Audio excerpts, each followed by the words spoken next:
It's How I Make Money with Andy Beadle.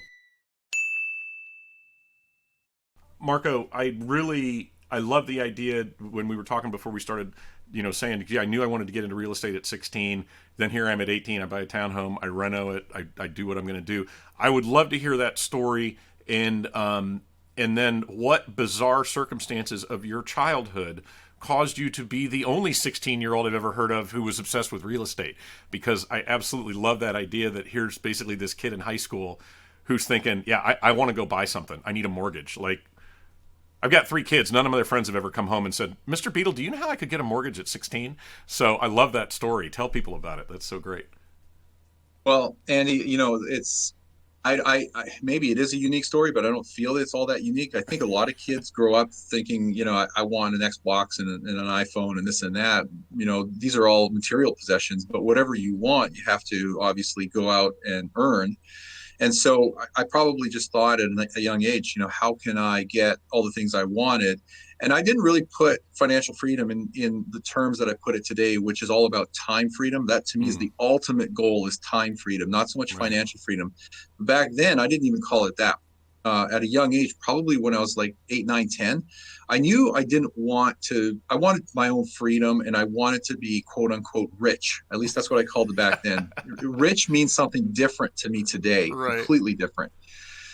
But I knew at a young age I just wanted that financial freedom, that security of being able to do what I want when I want and have money to do it because it was cool. And as a kid, you like material possessions, right? Right. Right.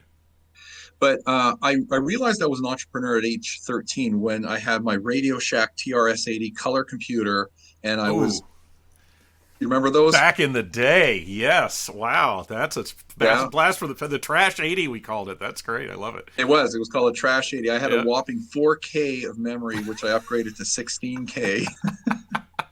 you know and I mean that's nothing. Right. Right. That's not even a graphic image today. Right. Like your emojis are more than that. But that was like a pivotal point in my life because I couldn't drive a car, so I had to get my father to drive me to the store to buy books to learn how to program on the computer. But I taught myself how to program, which was great because my path at that time was to write a game, back in the Pac-Man days. Yep. It was, I forgot what it was called. It was something like Animal Farm, but you're essentially a farmer being chased by overgrown radioactive fruits and vegetables. But I ran out of memory. I mean, that was the problem. You didn't have enough memory. You were Plants vs Zombies before your time, man. You were way back. Yeah, Yeah, I love it. I yeah, love pretty much. it. Yeah. So, but my overall goal was really to sell that and make money as an entrepreneur selling the game that I coded. Right. That never happened, but that was the dream, right? So I knew at a young age that I was a business person, an entrepreneur, and I wanted to get out there and do things that were bigger and beyond myself. And I think that doesn't make me really overly unique. A lot of kids, I think a lot of people have those dreams of accomplishing this, whether it's a gold medal in the Olympics or doing, becoming a dancer or an actor or Yeah. this or that. Absolutely. But for me, that was a stepping stone to what I really was going after. And at the time was money, right? I Hmm. just wanted to be quote unquote rich. So as a teen, I actually just studied entrepreneurship, business, and real estate. I would just order or have my parents order.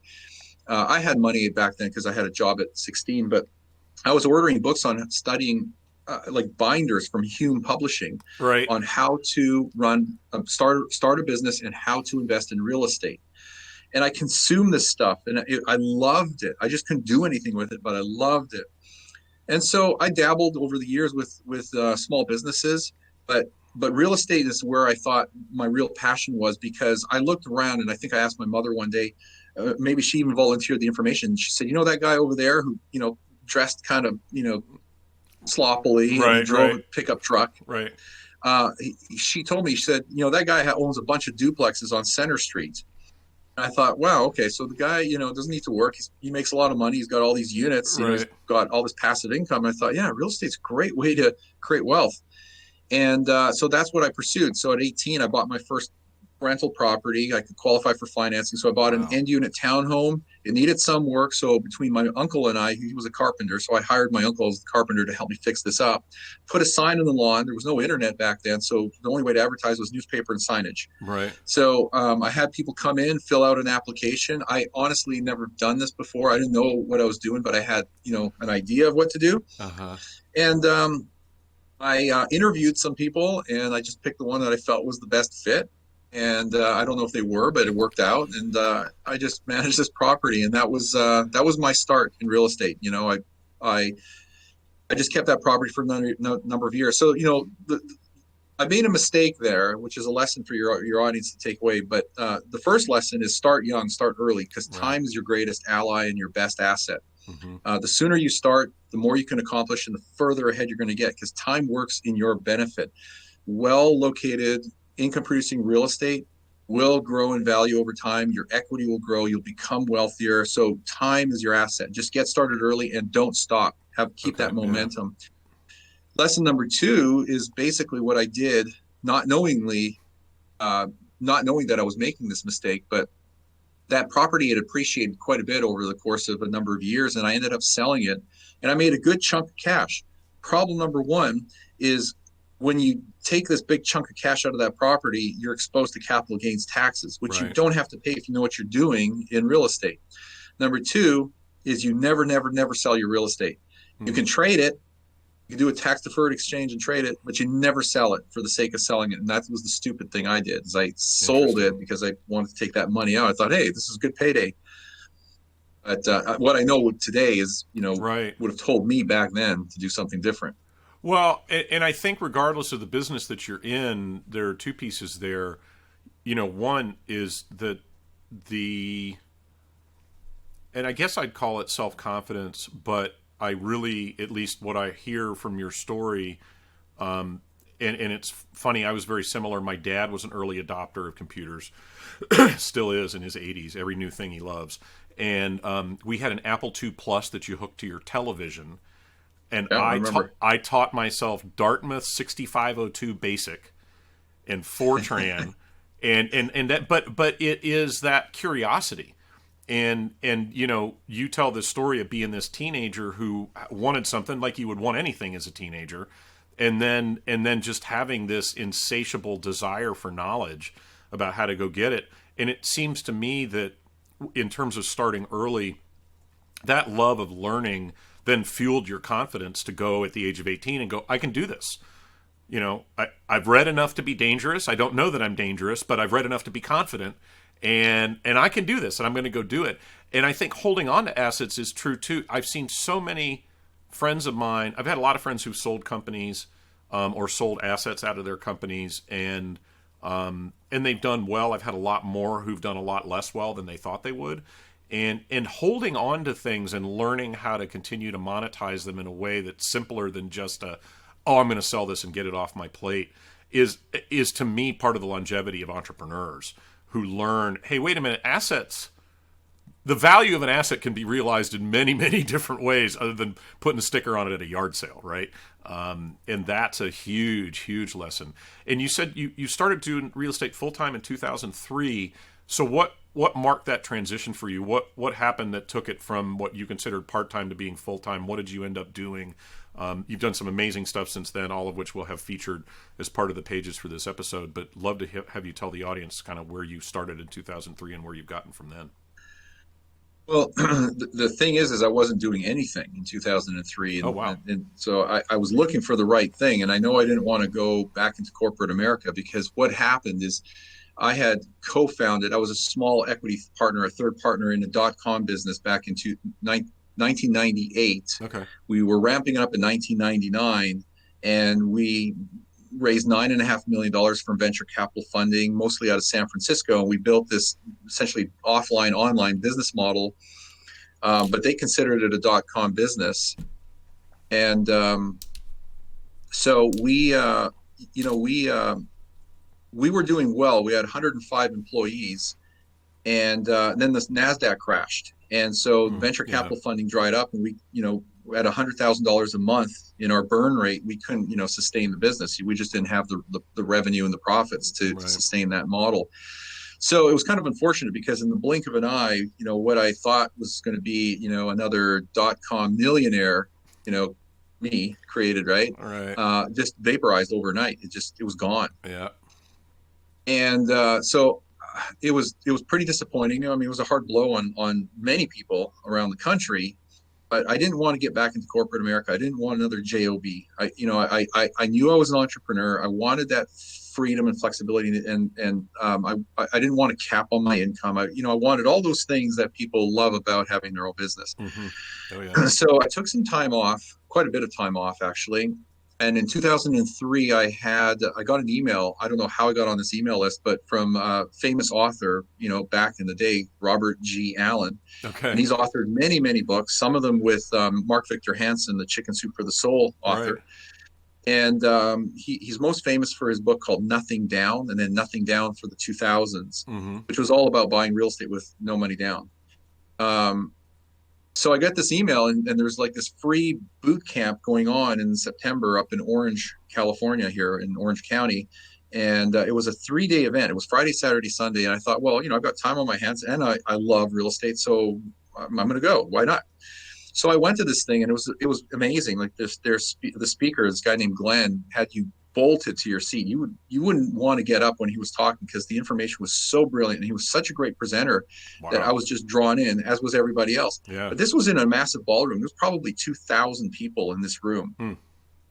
So what they were selling, on the back end were these 5 and 6 day boot camps, which were peppered all around the country. And they started at $15,000 and they went up to 25, and then ultimately they went up to $35,000. So I bought in. I thought, well, okay, this sounds good. Sounds interesting. This is what I want to do. I'm going to pursue it. I have the time, and I have the credit card. So I'm a .com hundredaire. So yeah. Yeah, exactly. So, here I am running to the back of the room, just like everybody else, another 1,000 people with credit card in hand and signing up for these boot camps. But that was really a major turning point for me because it did two things. Number one is it put me back on the path of investing in real estate and being an entrepreneur. But number two is in the course of, getting back into these boot camps, and sometimes I knew more than the instructor that was talking or teaching these boot camps, just because I already had the experience. I was seasoned to some degree. Right. What was happening is I started buying properties. I had purchased 84 units in a 9-month period once that started. So the investors that seems like a lot to me. That is a lot. Okay. That is a lot. All right. Now, a lot of that was helped by the fact that credit was very loose, very easy back then. Remember, the joke was that if you could fog the mirror, you could, get a mortgage. Yep. So that actually helped. The ability to have lots of available credit to acquire property certainly helped. But what happened is a lot of investors they weren't investors necessarily, but a lot of these people going through these boot camps were coming to me saying, Marco, I see what you're doing. You're buying a lot of property.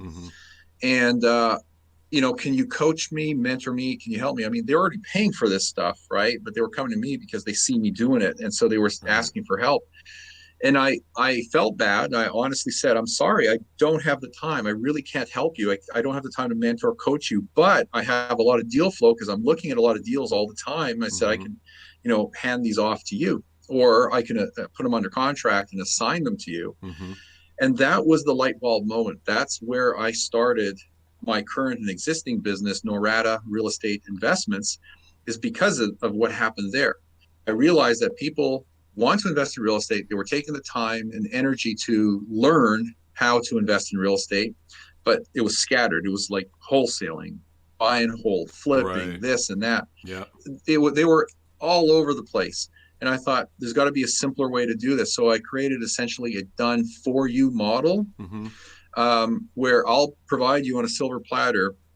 Here's the property. I've already, done a lot of the vetting and due diligence on it. I'll pass it on to you. You just pay me an assignment fee. And then, you get your own inspections done and get your own financing. And, that's how the business started. I quickly flipped that around right away by becoming a brokerage. And now my services became free to that investor, I can provide them education and inventory at no cost to them, because now I was getting compensated from the seller on the Okay. sales side. And that's how Right. the model works today. So that's why everything we do is essentially free to Mm-hmm. the people who work with us, because I turned it into a brokerage model. But that's how the business was born. Is 2003, I got this email from Robert Allen, but Wow. threw me back into real estate investing full time. And being an entrepreneur, I realized, okay, there's an opportunity here to build a business. And I mean, we've helped so many people, and people constantly thank us. I'm just glad I recognized it at the time Yeah. as Yeah. being, a service that was in need. For sure. For sure. Well, and something I like about the way that you kind of creatively found this revenue model is it really speaks to your personality. I mean, you are clearly somebody who enjoys sharing knowledge with people because you like learning. You enjoy kind of Mm. picking through that, and now you go, well, gosh, I got deals to do and money to make. I don't have time to start. I don't have time to be up at the front of the 2,000 person ballroom. I'm not going to do that. And so instead, to me, wow, what is the step? Because that's a brilliant idea to go, okay, I don't really need to be a wholesaler per se, but what I can do is turn into a brokerage, and then really, in a sense, at least to my mind, you become almost a funnel for investors, right, who are looking for particular types of deal, and then you guide them through that process. Do I have that correct?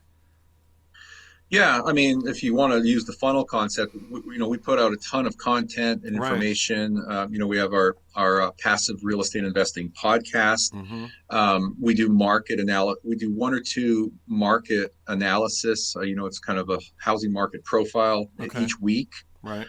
So a lot of people find us online. In fact, we're actually quoted often, even by National Association of Realtors and all kinds of other places. Mm-hmm. We'll pull information from our website. So we're putting out tons of content, and the idea is to help educate people and just provide value. And then some of those people just come forward and say, hey, Right. I'm watching you, following you. We love what you do, and we'd like to learn more, because they go to the website, and we don't put all our properties on our website, but there's a good number of them. Right. And they see the investment opportunities in different parts of the country, in Florida, in Missouri and Indianapolis, all over the place. And they say, oh wow, these are great. 3-bedroom homes, I can purchase for 120, $150,000. Cash Right. flow very well. They're professionally managed. It's pretty much turnkey. So that's how they step forward. It's like they come into our world because of the content and the Mm-hmm. education.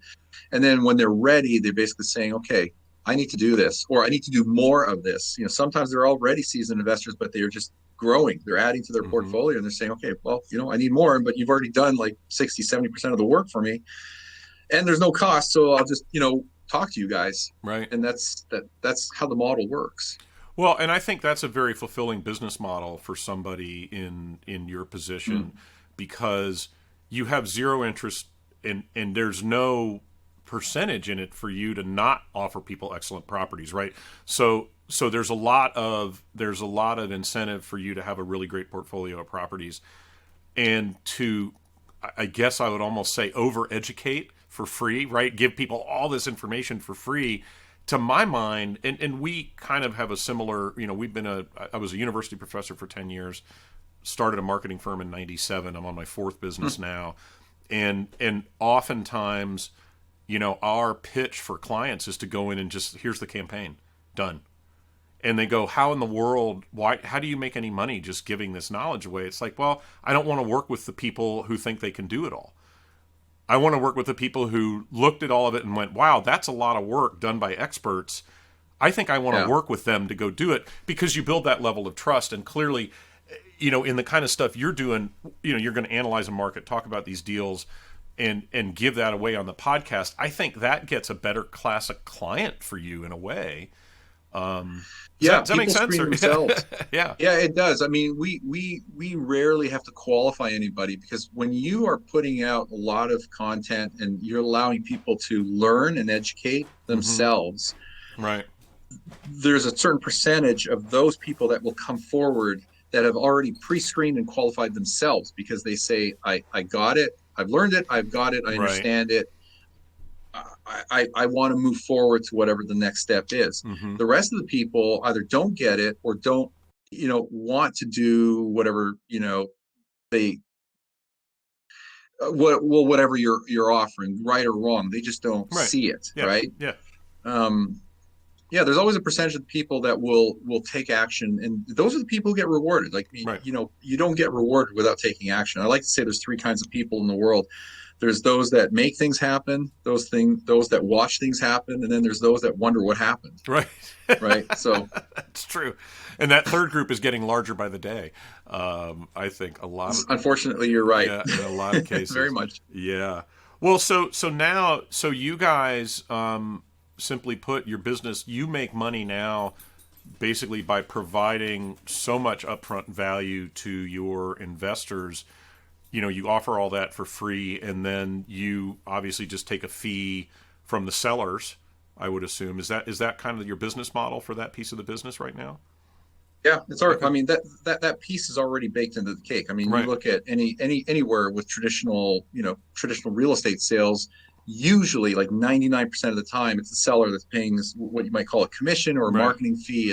It's a seller paid cost. It's rarely a buyer paid cost. Right. So you being the buyer coming in, you know, um, we don't charge for our education. We don't charge for the transaction, the our counseling. We have 6 investment counselors, so you're going to work with an investment counselor. They're going to help you, guide you, educate you, hold you by the hand, and move you along. Right. That there's no cost in all that. Depending on the transaction, there might be like a $300 transaction fee for our transaction coordination services on the Sure. back end that goes on Right. the settlement statement. Yeah. It's not always there, but that would be the only thing you ever see from us. Mm-hmm. Other Mm-hmm. than that, it's like Yeah. we just really want to put out the value.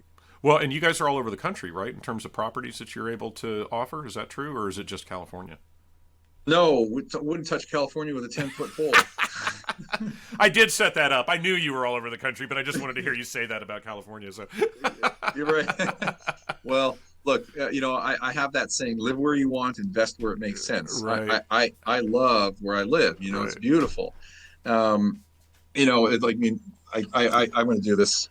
If you look, I don't know if the camera will focus, but you're going to Oh, see. you can. Oh, there. Oh, yeah. There you go, man. Those are good-looking mountains, and we have them in HD. That view does not suck. Very nice. If you were to see through the other wall, I have the Pacific Ocean coast right behind me, 4 minutes away. Oh, wow, that's fantastic. Yeah. So the thing is, it's very expensive here. We're overregulated, overtaxed. That's California. It's Right. a lot of people are moving out. But from an investing perspective, even a business perspective, like the business climate, the business environment, Right. it's very difficult for a lot of people to build and run a business in Southern California, well, in California, period. Right. So we're in about 25 other markets, Okay. not all of them all the time, because it's really hard to get inventory. But the short answer to your question is, yeah, nationwide, true. We Mm-hmm. pick about 10 to 15 major markets that we focus on. We're probably in about 25, but we don't always have inventory. But those markets make sense from an investment perspective because there's affordability, there's enough supply, we've got the right team and boots on the ground. Right. We can produce the right kind of inventory. The numbers make sense. There's going to be a good cash on cash return. There's going to be cash flow. They're growing markets. They have jobs. They have population growth. These are the things, the dynamics that you need in place in order to make those investments work for you today Right. and in the years to come. And so that's called smart investing. Like if you're investing in the coastal markets, like here in California, it's more speculation than it Mm-hmm. is actual investing. Sure, that makes And sense. Yeah. that's not a way to succeed. That's how a lot of people got into trouble back in 2006, 7, and 8. Is they thought they were investors, but they weren't investors. They were speculators. They were buying because they just wanted to see the price of real estate keep going up. Right. The cash flow wasn't important to them. That didn't work. Yeah. Well, and I So think that one of the things I like about your model is because you're so focused on the investment potential of a property, when a market starts to fade, you're not, you know, A, you'll probably see that ahead of time, and B, you can move to another market. You're not in a position where you go, geez, I got to flip these 30 properties I own here in, San Bernardino County. It's, hey, we go where the market's good. We get a property on. We find investors for it. Then we move on to the next one because our goal is to meet this profile, not to be in this geographic area. So I think that's a pretty powerful feature of how you do business that I think gives it longevity and also gives it a high degree of value for the people who invest with you guys. Yeah, and when you invest intelligently in the front end, the nice thing about real estate is it's a slow moving asset class. Mm-hmm. Things don't change overnight. It's not volatile like the stock market. So right. if you invest properly, you buy right, you're gonna have a very good long runway. You probably never even ever have to sell because your cash flow will continue to increase over time. The property value and the equity will grow again over time, like year after year. The only time you'll ever need to get out of a market is if there's something catastrophic going on. Mm-hmm. Detroit being the poster child of that, where right. All the industry disappears and people move out of the city in droves. Right. I mean, that rarely happens, but that would be one reason to sell. Or the other reason is to say, hey, this market has been great for a long time, but this market is doing and going to be doing so much better. Mm-hmm. Let's sell some of these properties and do a tax deferred exchange where we take the equity out and put it over here, and we're right. building our larger portfolio in another market. So you're really not selling, you're just kind of moving your equity, Mm-hmm. So that's why I said in the beginning, you never sell your real estate. The only time you would sell it is only for the sake of building a better, bigger portfolio. Right, going somewhere else. Well, and maybe this gets to what you were telling me about earlier about what you're doing right now, and go ahead and talk a little bit. You seem pretty jazzed about the new capital stuff you're getting going. So yeah, what are you passionate about? What's happening in the business? It sounds like you've launched some new stuff. Tell us a little bit about that. Well, this has been an interesting year, 2020. I feel like I'm living in a parallel universe, Yeah. With everything going on with the economy, with politics, with COVID. I mean, everything has been just I never thought I would see a year like this, right? Yeah. But a lot of people, I feel bad for the people who did lose their jobs. A lot of them were temporary, but some of them were permanent. But at the same time, when you have I hate to call it a catastrophe, but when you have an event like this, right, it's bad for some people, but it's great for others because it creates opportunities. I mean, anytime you have a crisis, you always have opportunity on the flip side. You just have to be open-minded and have your eyes open and be aware to see where the opportunities are. Right. And that's pretty much what we were seeing this year on a couple of fronts. So something I should have done years ago is one thing. We launched another business, Norada Real Estate Funding, which is basically providing non-QM, which are non-conventional loan mortgages for investors. And there's no cap on that. You can get 10 conventional loans, but there's no limit to how many non-conventional loans you can get. So now it basically opens it up for all our clients who couldn't qualify for conventional financing. Now they have the ability to get financing with kind of a little bit of a lower qualification standard, but there's no cap. Gotcha. Yeah. So that's one thing we did, and I should have done that actually many years ago. I just was too busy doing other things. The other thing we did this year is we launched Norada Capital Management. Mm-hmm. So it's not technically a fund, but we are offering or providing promissory notes. Right. Okay. I don't know if you are familiar with those. Yep.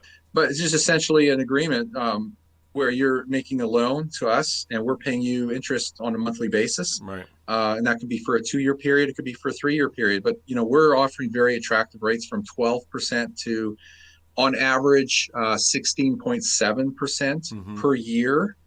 And those are paid monthly distributions of interest. And then when your note matures, you get paid your principal back. Now, you do need to be an accredited investor for that. It is, a filed or an SEC filed Reg D filing. Yep.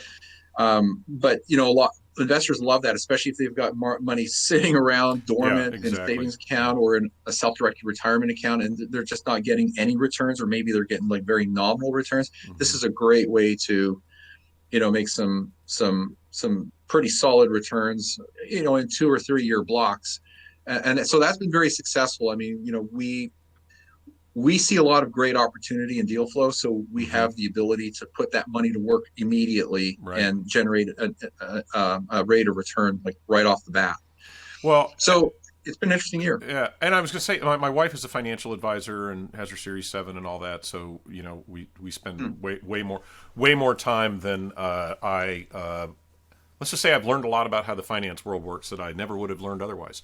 But one thing that is true is when you reach a certain point in your we'll just call it your wealth, your savings, there is that need to find places to diversify your money, right? I mean, you can't, I mean, yeah, you can just dump it all in Tesla stock. That's not really smart.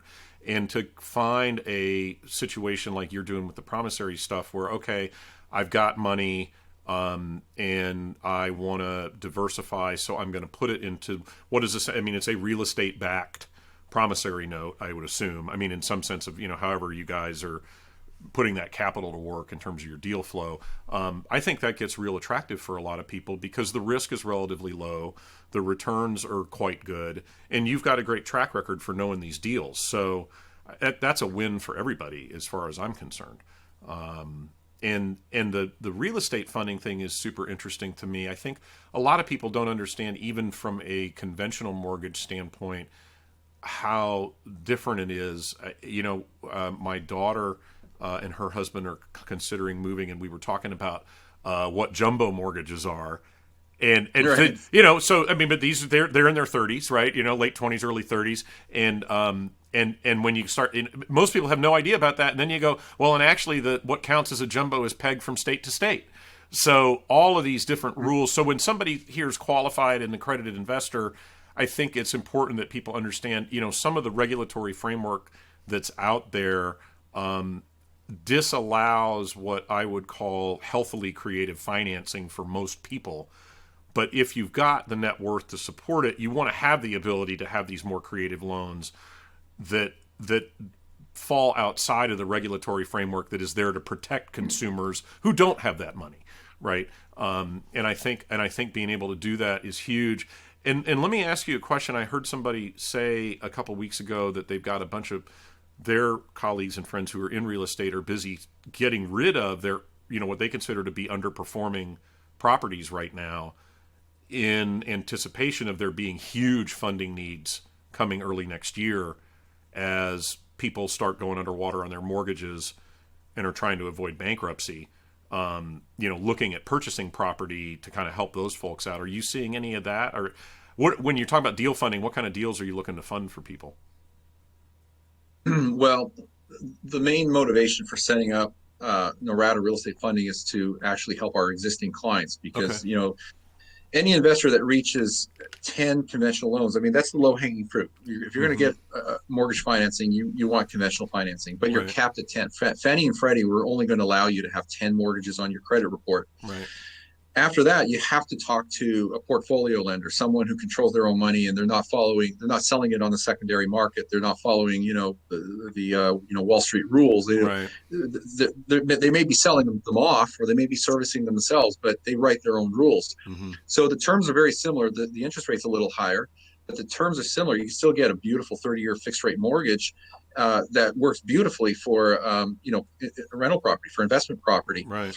But because it's a large pool of capital that's being offered by these different lenders or underwriters, there's no limit to it. Like Mm-hmm. you're not capped at 10. You want to buy 100 properties, great. You want to buy $100 million property, no problem. As long as it meets the underwriting guidelines, they're going to fund it for you because they know that they want to lend the money because they understand the real estate that they're investing in as a lender, and they're partnering with you as Right. an investor. So really, it was just to expand the ability for investors to go beyond that 10 mortgage cap, and that's Gotcha. not anything new. I mean, Right. there's many portfolio lenders in the United States. We just wanted to provide it as an added service under our brand Mm-hmm. that we have in house for investors who need it and want it, Sure. and even foreign nationals like investors who are coming from the UK or Canada or Australia, wherever they may be, they don't qualify for conventional financing. In fact, it's very hard for them to get financing, period. But we Mm-hmm. can actually now lend to foreign nationals who want to invest in the United States, in real estate. This is a funding product for them too. So that's Interesting. why we did it. Interesting. So what when you guys are looking to the future, what do you think is going to change for your business over the next year or so? I think obviously this COVID stuff will get itself worked out here in the next 12, gosh, that long, 12 to 14 months or something like that. What do you think is going to be in store for your marketplace? Well, I'm hoping this coronavirus craziness blows over in the next 6 months, and that might Well, be yeah. a little optimistic. I think I personally believe that the mainstream media has just been creating a lot of undue fear, and not necessarily blatantly lying, but lying through omission and holding back a lot of information that is really truthful facts that don't play into the overall narrative, and so they're perpetuating the fear that's out there. But I think one of the main things that's going to help alleviate this fear is whether it's good or bad, right or wrong, good for you or not. Right. When a vaccine comes out, and people are saying, "Oh, okay, I can go get myself protected. I'm going to go and volunteer myself to get this shot of whatever it may be." Right. I think that's when a lot of people are going to start to feel more comfortable because they've got this, protection around them, of a vaccine. Sure. But that's not affecting the real estate markets around the country, because we have this chronic problem that has been going on for many years and continues to go on, and that we have a great shortage of housing. Every year we produce less housing than the demand that's out there in terms of household formations. we have a chronic, ongoing 300,000 to 400,000 unit shortage each and every year. Yeah. It was, I believe it was Fannie Mae that predicted that by 2025 we're going to have anywhere from 1 million to 4 million housing units short in terms Wow. of how much demand we have for housing. And that problem is actually getting worse, and COVID has actually even made it even more worse, because a lot of people who are living at home Mm-hmm. for so long together are pretty much getting tired of each other. And I don't know what you're talking about, right? yeah, exactly. So it's like, now the millennials and the other people who are basically living together Right. need to get out. They want to go and find their own place and have their own, Mm-hmm. rental, or maybe go buy a home. And there's a shortage of that type of product. COVID has also increased divorce rates, and so now you have Right. what was one household for two people is now going to have to be two households, because it's now two people. Um, Well, and the go go ahead. ahead. Yeah. Go ahead. Yeah. Oh, just, and plus the population growth and even the migration patterns is just creating an interesting problem in housing. And builders have clued into this. There's this new build for rent. A lot of our product now is new construction, Uh-huh. Okay. because we can't find it in the Mm-hmm. open market. It's just, inventory is so tight and people are not selling, and baby Right. boomers are sitting put. They're not wanting to move. Right. So there's no new housing stock coming on the market from what you would normally see each and every year from just normal organic natural sales. So builders are kind of coming onto the scene saying, okay, we're going to start cranking out a bunch of product that's designed specifically for rentals, like for Okay. tenants. Right. Yeah, so this is kind of an interesting trend. Interesting. Well, and it's so regionalized too. What I was going to say earlier, we're in Roanoke in the Blue Ridge Mountains down here in Southwest Virginia, and it's our market is our MSA is like 300,000 people. I mean, we're a small town. I think we saw 300,000 people out your window just now. And in this market, generally we have about, I want to say generally inventory in homes for sale is generally about 4,000 units, and this year it's down below 900. That's exactly what's happening everywhere. Yeah, and it's people are leaving larger urban areas, et cetera, coming down. And as a builder, how you respond to that is super interesting. As somebody in the real estate business of buying and using these as an investment vehicle, in a way, it sounds like a fantastic set of opportunities. On the other hand, it's also just got to be mind-bogglingly frustrating to have all this demand and not enough supply, right? I mean, wow. What do you do? So what's your Depends on what side of the equation. right? That's true. That is If true. you're a buyer, it's frustrating. Right. If you're a seller, I mean, it's fantastic. If you're a real estate Right. investor, and you already have real estate, you own real estate, whether it's 1 unit or 10 or Mm-hmm. whatever, all the cards are stacked for you. Like Right. you have all the tailwind and no headwind. Right. It's the only frustration is not being able to find enough inventory. Mm-hmm. I mean, it's a good time to be investing in real estate, and it's a great time to be an owner of income real estate. Yeah. Residential income real estate. It's a little tough to be a tenant looking for a place, or a new home buyer looking for a place. Uh, it's competitive. I mean, I Yeah. can't tell you how many stories I hear of competitive offers situations where you find your ideal home, you submit an offer full price, and there's five, 10 other people submitting offers as well. Yeah. Oh no. And in markets everywhere. I mean, you would hear about that. Everywhere. You'd be like, "Oh, that's what happens in California," but you're like, "But not in Cincinnati." Yes, in Cincinnati too, right? I mean, that's the.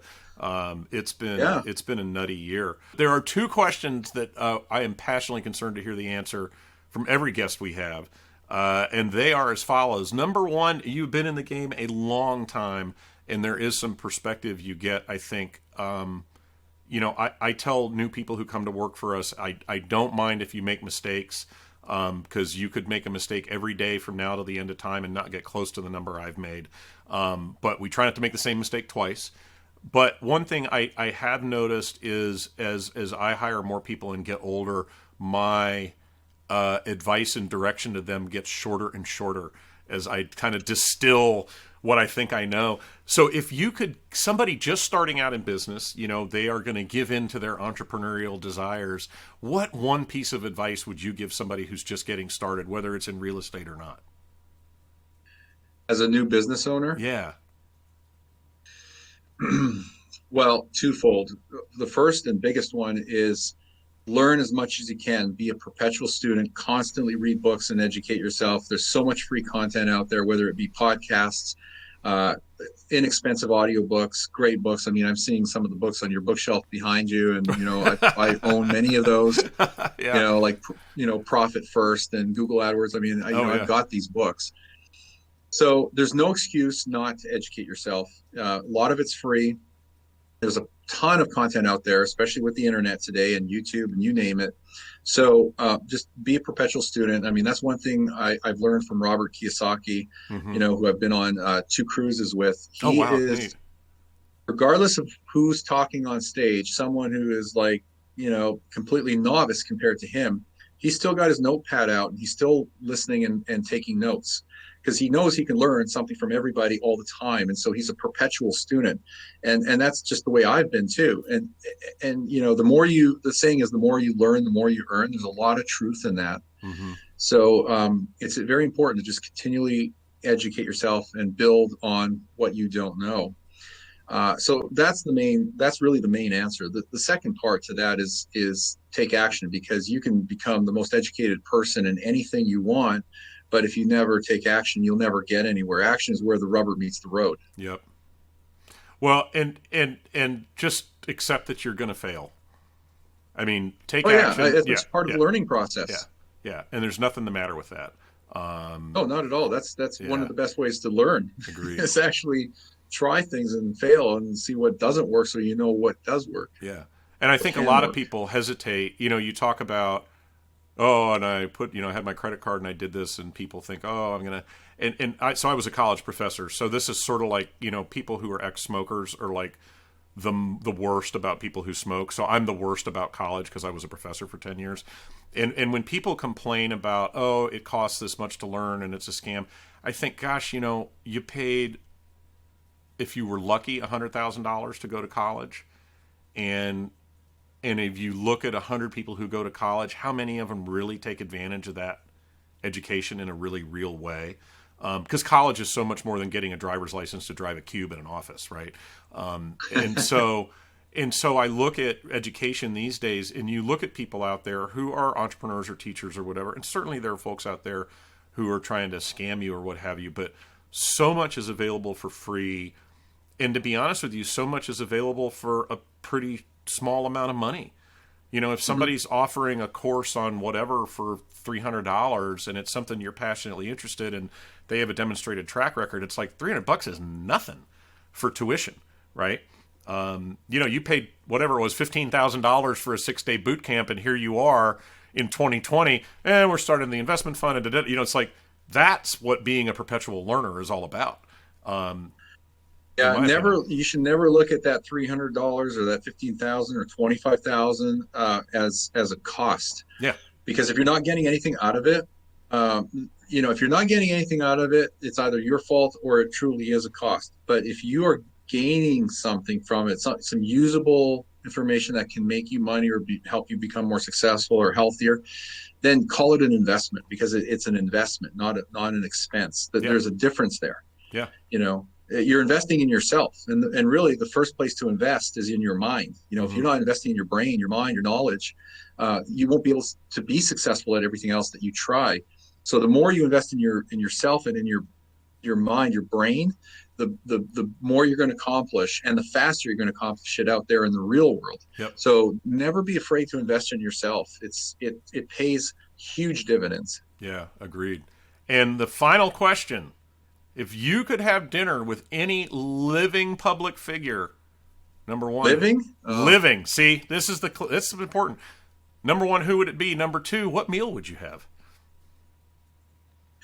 I thought about this question, but I didn't know it had to be a living person. A living person. Well, okay, that changes my answer, because I was going to say Ronald Reagan. Right. Oh, I was going to say a great Ronald communicator. Reagan. Yeah. I would probably say, this might come off as a little bit odd to some people. Okay. I would have to say either Warren Buffett or Elon Musk. I really think those two guys are some brilliant people. Oh, pick one, and let's talk about that. Just pick one. I love it. Who would it be? I was going to say Warren Buffett, but I'm going to go with Elon Musk. All right, great. And what would you have for dinner? I would want to go to Cleavers in Las Vegas and have the peppercorn steak. I love it. And what would you talk about? What would be on your agenda to have dinner at Cleavers in Las Vegas with Elon Musk? It would definitely be about entrepreneurship, for sure, and creativity and new ideas. I mean, new ideas are born from just brainstorming and coming up with new ideas, new solutions to problem. I mean, nobody thought there would be an iPhone before 2007. Yeah. Right. We didn't know we even needed an iPhone until, it came along. So when you are creative and innovative, that's where, new things come along that, improve your life, change your life. Things that you never thought were possible, all of a sudden now you can't have, you can't do without. I mean, now I can't live without my iPhone. Oh, I know. But before 2007, this never existed. I know. Yeah. Well, and Elon Musk in particular, I love everything you said, and also the fact that it's not that he is unafraid, but it's more, it never occurs to him not to have ideas and pursue them. Right? I mean, it just seems like he thinks of a thing and thinks, yeah, flamethrowers, that would be interesting. Let's go do that. Right. And then does it. And I love that, which comes back to your point about taking action. When you get to that point where you just have ideas and say, hey, if I've got the resources, let's pursue them. I'm going to be unafraid. I'm not going to let a fear of failure keep me from doing something I think is interesting. I think he exemplifies that. Plus, honestly, in my opinion, he tweaks the press really well. I love how he just jousts with them. He refuses to kind of give in. But and I love the restaurant. So we've gotten such great answers to these questions, and I really am thrilled with how many good restaurants I've now heard of. So our current hope is the podcast gets wildly successful here and it takes off. And then we do a tour of calling people up and being like, hey, so Marco, I think we can go have dinner with Elon Musk, but you got to fly to Vegas, right? I mean, I think that's my end goal for this, right? That's all I need. We're good on the business front. I want this to get popular enough that we can go to have all these meals with all these people. But what a great answer. I love that. Yeah. Oh, and I love the whole idea too, especially when asking people who own their own business and have been in the game for a while. We get real thoughtful about who our role models are at that point, at least in my opinion. And I've heard a lot. It's interesting. I've heard Robert Kiyosaki's name mentioned many, many times. And Rich Dad, Poor Dad was a foundational book for me that I read when I was a university professor. Let me tell you, when you teach, you do not make a lot of money. And I, taught at a small college in Connecticut, and I read that book, and it was an absolute eye opener for me. Yeah. And my dad grew up fairly under resourced, went into the Navy, and got very good at what he did, and traded time for money. So that's how I always believed you fed your family. You trade time for money, and to have this guy lay out in such, to me, really just clear terms, I thought, man, this guy is a gift to humanity. And everything I've heard, but everything I've heard later from other people, how much they respect him, it's really neat to hear that name again and again and think, wow, here's somebody who's really got something going on. And ditto when people say who they would have dinner with. I got into it. We taped an episode earlier this week, and our guest was talking about how she wanted to have a meal with Oprah, and just talk, because like, what a story that woman's got. And so it's just been, to me, one of the neatest parts of this is hearing people's answers to that. And everybody's on the spot because we all go, geez, there's 30 people. Who could I pick? And then they pick one. And right. So I love Elon Musk. Haven't heard that before. I totally am on board with that. And I don't know, have you watched his Joe Rogan interview? No, I heard about it. I have not gotten to it yet. But it's long, so it's a commitment. But it's all of them are long. Yeah. Joe Rogan goes like 4 hours. I know. But the Elon Musk one is really neat, and I think it's something I listened to the whole thing just because I love the way his mind works. And he's no filter. Just, he's not there trying to impress you. He's just telling a story, and you go, this guy is a genius. So great answer. Yeah. Well, hey, it is 2 p.m. You have been more than generous with your time. We will, obviously, when this goes live, we'll let you know, and we've got a whole bunch of promo stuff that'll go with it. I think we've got your info. But before we go, if people want to interact with you, how do they do so? And then we'll let you go on about your day. I appreciate it, Andy. This has been a lot of fun. Great show. Thank you for asking. So the best place to get a hold of my team and myself is through our 2 websites. The home of our podcast is passiverealestateinvesting.com, just the same name as the podcast, Passive Real Estate Investing. And then the mothership website, where we have properties and all the information and guides and downloads that we were talking about before, is Norada Real Estate, Norada, Norada, or Norada, however you want to call it, noradarealestate.com. Marco, thank you so much for your time. Have a great day. I will tell you, your weather is better than ours, so enjoy that. I'll send you some sunshine. I appreciate it. All right, we'll talk to you soon. Take care. Thanks for joining us. You can find contact information about our guest in the show notes for this episode. This has been the How I Make Money podcast by Brand Distillers. To learn more, visit branddistillers.com.